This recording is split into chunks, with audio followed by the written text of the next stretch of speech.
हमारी की short seller firm Hindenburg का जिन फिर एक बार बाहर आ गया है।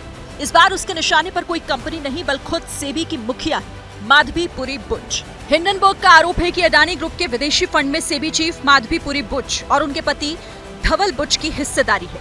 हिंडनबर्ग ने अपनी रिपोर्ट में अडानी ग्रुप और सेबी के बीच मिलीभगत का भी आरोप लगाया है और एक तरह से ये कहने की कोशिश की है कि जो एक्शन सेबी को अडानी ग्रुप पर लेना चाहिए था वो नहीं लिया गया और इसकी वजह ये हिस्सेदारी थी।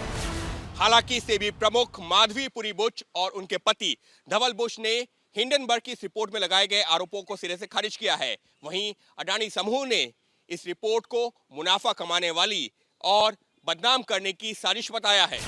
हिंडनबर्ग की रिपोर्ट को सिर्फ सेबी चीफ ने खारिज नहीं किया, शेयर मार्केट भी खारिज करता नजर आ रहा है, क्योंकि हिंडनबर्ग ने जब ये बम फोड़ा तब सबकी नजर इस बात पर टिकी थी कि सोमवार को इसका मार्केट पर असर क्या होगा, लेकिन मार्केट में कोई रिएक्ट नहीं किया गया।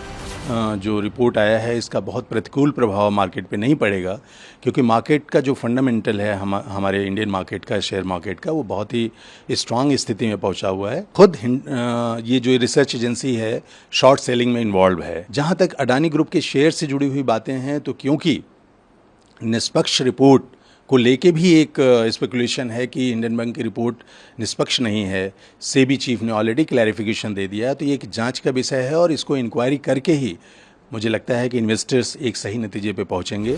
लेकिन हिंडनबर्ग की रिपोर्ट से सियासी माहौल जरूर गर्मा गया है। विपक्ष की तरफ से राहुल गांधी ने रविवार को बैक टू बैक कई सवाल दागे थे और एक साथ सेबी चीफ, अडानी ग्रुप और केंद्र की मोदी सरकार पर निशाना साधा था। Retail investors, honest investors, pensioners have three questions. The first, why has Chairperson Madhavi Buch not resigned? Second, God forbid something were to go wrong and investors were to lose their money. Who is responsible?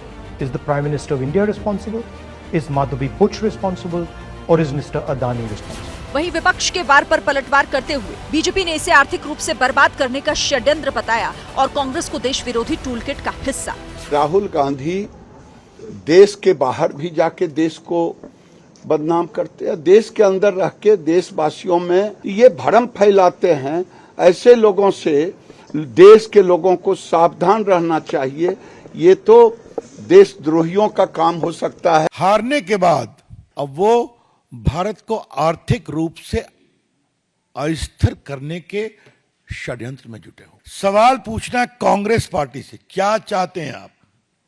चाहते क्या है आप? मोदी के से नफरत करते हुए Congress party आज हिंदुस्तान से नफरत कर रही है। लेकिन इतना होने से बात खत्म हो जाएगी ऐसा लगता नहीं, क्योंकि सेबी की सफाई को हिंडनबर्ग ने उसका कबूलनामा मान लिया है। यानी खेल अभी जारी है, क्योंकि हिंडनबर्ग एक शॉर्ट सेलिंग कंपनी है जिसका एकमात्र मकसद है पैसा कमाना।